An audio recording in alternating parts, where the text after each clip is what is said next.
Hello friends, नमस्कार and welcome to समाधान।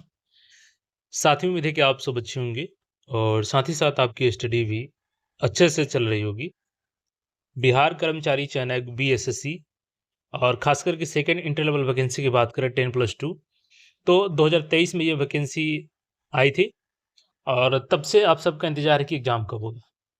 Exam तो नहीं हो रहा है लेकिन आपका फॉर्म कई बार रीओपन हो चुका, एडिट का मौका मिल चुका। हालाँकि अभी भी एडिट का मौका मिलेगा। कारण है कि तांती तत्व वाला मामला अभी इसमें पेंडिंग है। अब एक सवाल ये है कि देखिए कई जगह आप देखेंगे कि 6000 सीटें बढ़ गई तो 6000 सीटें बढ़ गई तो 7000 सीटें बढ़ गई। शाम होते-होते हो सकता है उसको 10,000 भी कर दिया जाए, 20,000 कर दिया जाए। लेकिन मेन मुद्दा क्या है? क्या केवल वैकेंसी ही बढ़ेगी या एग्ज़ाम भी हो जाएगा? तो जहाँ परीक्षा की बात होनी चाहिए केवल वहाँ पे अगर वैकेंसी की बात हो रही है, तो इसको अफ़वाह माना जाए या क्या? क्योंकि क्या सच में 6000 सीटें फिर से ऐड होने जा रही हैं? और इसके अलावा बीएसएससी सीजीएल 4 रीओपन पे भी हम लोग बात करेंगे। तो सबसे पहले तो बता दें आपको कि कहाँ से बात ये निकली कि वैकेंसी आ रही है। ये आपने देखा होगा 17 जून को एक जो कैबिनेट बैठक हुआ था, उसमें प्रेस रिलीज़ होता है। विभिन्न कार्य विभागों यथा जल संसाधन विभाग, लघु जल संसाधन विभाग, पथ निर्माण विभाग, भवन निर्माण विभाग, ग्रामीण कार्य विभाग, लोक स्वास्थ्य अभियंत्रण विभाग, योजना एवं विकास विभाग, नगर एवं आवास विभाग, यानी टोटल 8 डिपार्टमेंट को टैग किया गया है और ये कार्य विभाग क्षेत्रीय सामान्य लिपिक संवर्ग, यानी कि जो इनके क्षेत्रीय कार्यालय होते हैं वहाँ पे लिपिक के लिए। अब सवाल है कि क्या इसमें पहली बार भर्ती होने जा रहा है? ऐसा नहीं है।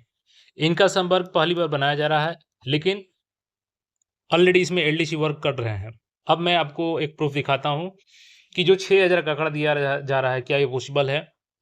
क्योंकि सही इन्फॉर्मेशन जानना ज़रूरी है। सबसे पहले मैं आपको जो 2023 वाला वैकेंसी है, बाद में अमेंड हुआ था, तो उसमें दिखा देते हैं। देखिए, इसमें क्या आपका शामिल है, जैसे कि यहाँ पे पथ निर्माण विभाग, तो मैं दिखाता हूँ आपको थोड़ा-सा यहाँ पे। देखिए, पथ निर्माण विभाग, ठीक है? अब इसके बाद देखिएगा यहाँ पे, पहला ही यहाँ पे आइएगा तो पथ निर्माण विभाग। यहाँ पे ऑलरेडी एडीसी का सीट आया है। अब आप बोलेंगे कि सर ये तो डिपार्टमेंट के लिए है ना? बिल्कुल डिपार्टमेंट के लिए है, लेकिन यहीं से अभी भी लोग वर्क करते हैं जो क्षेत्रीय कार्यालय है, यहीं से पोस्टिंग होती है। ऐसा नहीं है कि सभी के सभी का केवल पटना में ही पोस्टिंग होता है। तो भले ही इनके लिए कैडर अलग से बन रहा है, चूँकि कैडर इसलिए अलग से बन रहा है कि ये सेपरेट केवल क्षेत्रीय कार्यालय के लिए रहेंगे। अभी क्या होता था कि कभी इनको क्षेत्रीय कार्यालय में रखा जाता था, तो कभी इनको डिपार्टमेंट में भेजा जाता था। तो इसको सेपरेट करने के लिए वो बनाया जा रहा है। तो ऐसा नहीं है कि केवल नया उसमें कैडर बन रहा है। कैडर नया बन रहा है ज़रूर, लेकिन सीटें उसमें बहुत सारे पहले से इसी के माध्यम से भरी जा रही हैं। इसके अलावा मैं और डिपार्टमेंट आपको दिखाता हूँ, सारा चीज़ एक-एक करके क्लियर होगा। अब जैसे कि देखिएगा यहाँ पे, आप खुद भी चेक कर सकते हैं नोटिफ़िकेशन 18 नंबर पे है, नगर आवास एवं विकास विभाग और ऊपर चलिएगा। देखिए यहाँ पे नगर विकास एवं आवास विभाग 2 डिपार्टमेंट हमने दिखा दिया। प्रत्येक 8 डिपार्टमेंट मैं अभी दिखाऊँगा आपको और सीटों का आंकड़ा भी देख लीजिए यहाँ पे, कितना है? 2039 और पहले से ऑलरेडी कार्यरत हैं। तो क्या आपको नहीं लगता है कि 2039 केवल पटना में डिपार्टमेंट पोस्टिंग रहेंगे? बिल्कुल नहीं, ये क्षेत्रीय कार्यालय में भी पोस्टिंग रहते हैं। तो इसलिए जो 6000 और 7000, 8000 का आंकड़ा दिया जा रहा है ना, वो बिल्कुल सही आंकड़ा नहीं है। कहीं न कहीं आपको एग्ज़ाम की जगह पर मैनिपुलेट किया जा रहा है। जहाँ पे माँग होनी चाहिए कि एग्ज़ाम कब होगा, तो उसके जगह पे वैकेंसी दिखाई जा रही है। अभी और मैं आगे आपको दिखाता हूँ। यहाँ पे देखिएगा 55 नंबर में, सॉरी यहाँ पे 54 नंबर में, जल संसाधन विभाग, ठीक है? और ऊपर चलिए मैं दिखाता हूँ आपको। यहाँ पे वैकेंसी कितनी है 42, पहले से चूँकि फिल है इसमें पोस्ट। यहाँ पे देखिएगा जल संसाधन विभाग, 3 डिपार्टमेंट हो गया। 58 में आ जाइए, लघु जल संसाधन विभाग, ठीक है? इसमें कितने हैं 19 सीटें हैं। यहाँ पे देखिएगा लघु जल संसाधन विभाग। 63 नंबर में आ जाइए, यहाँ पे पथ निर्माण विभाग 10 वैकेंसी। यहाँ पे आइएगा भवन निर्माण विभाग, बिहार सरकार 17 पोस्ट और यहाँ पे देखिएगा भवन निर्माण विभाग। यहाँ पे आ जाइए ग्रामीण कार्य विभाग, बिहार पटना 17 पोस्ट। तो 17 पोस्ट इसलिए देखिए पहले से भी पोस्ट कार्यरत हैं लोग, इसीलिए कम वैकेंसी किसी में ज़्यादा है। अब जैसे आपने ऊपर देखा एक में मैंने दिखाया 2039 पोस्ट था। देखिए यहाँ पे ग्रामीण कार्य विभाग। 72 नंबर में आ जाइए लोक स्वास्थ्य अभियंत्रण विभाग, यहाँ पे 10 पोस्ट और यहाँ पे आ जाइए लोक स्वास्थ्य अभियंत्रण विभाग। 79 नंबर देखिएगा योजना एवं विकास विभाग, 80 सीटें। आगे अभी देखिएगा तो और सारे इसमें डिपार्टमेंट में मिल जाएँगे आपको। यहाँ पे देखिए योजना एवं विकास विभाग, यानी कि ऑलरेडी डिपार्टमेंट के लिए तो पहले से वैकेंसी चल रही है। अब यहाँ पे केवल कैडर जो नया है ना, वो कैडर बनाया जा रहा है, लेकिन इनका काम कौन कर रहा है? तो यही लोग कर रहे हैं। हाँ, ऐसा नहीं है कि इसमें सीट क्रिएट नहीं होगा, थोड़ा बहुत होगा, लेकिन जो 6000 और 7000 का आंकड़ा दिया जा रहा है ना, ये कहीं न कहीं जो आपके एग्ज़ाम का मुद्दा है, उसको मैनिपुलेट कर रहा है। आखिर कब तक अभ्यर्थी इंतज़ार करेंगे एग्ज़ाम के लिए?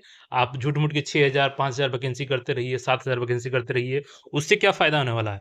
जितनी वैकेंसी है, उसका एग्ज़ाम तो कम से कम हो जाए, उसी में छात्र अपना मेहनत करके सिलेक्शन लेंगे।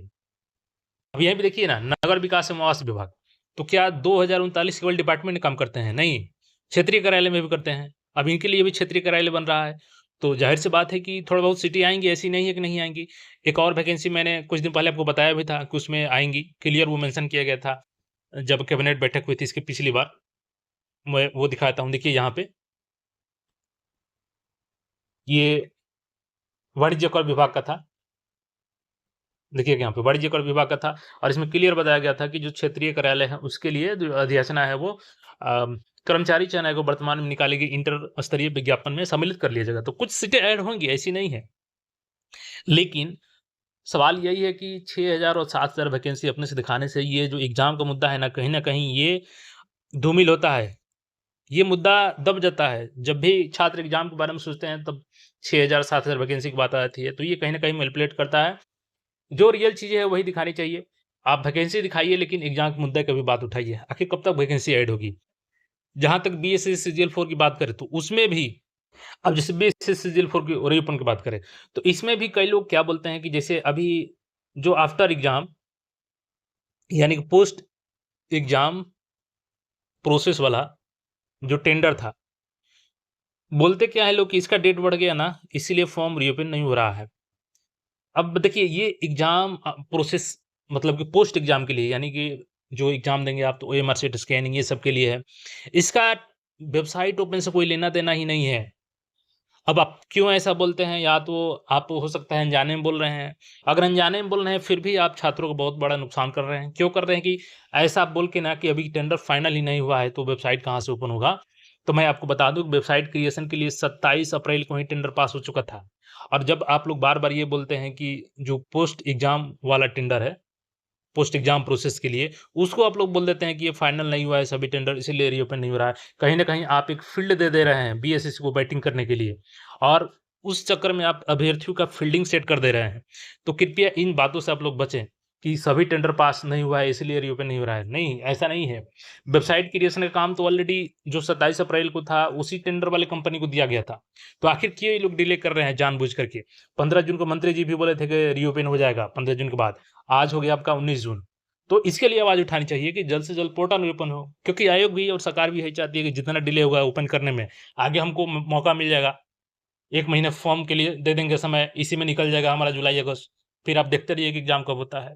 तो इसलिए इन सब मुद्दे को उठाना ज़रूरी है और इस पे सेपरेट वीडियो हम फिर से बहुत जल्द आपके बीच लाने वाले हैं कि आखिर क्यों नहीं एग्ज़ाम हो रही है और इसके लिए हम सबको मिल कर के अब एक पहल करनी होगी। चाहे आप जिसके भी वीडियो देखते हो, उन सबसे माँग कीजिए कि सभी लोग एकजुट होकर के अब परीक्षा पे बात करें, वैकेंसी की बात ना करें। वैकेंसी जो आनी थी वो आई है और जल्द से जल्द सीजीएल को रीओपन किया जाए। सभी का एग्ज़ाम डेट जारी किया जाए कि आखिर कब तक ये लोग एग्ज़ाम लेने के लिए सोच रहे हैं।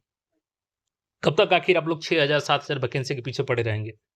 क्या 24,000 वैकेंसी कम है इंटर लेवल में? अगर इसी का एग्ज़ाम हो जाए समय से, तो अभ्यर्थियों को और वैकेंसी नहीं चाहिए। आप जो निकाले हैं उसी को ले लीजिए।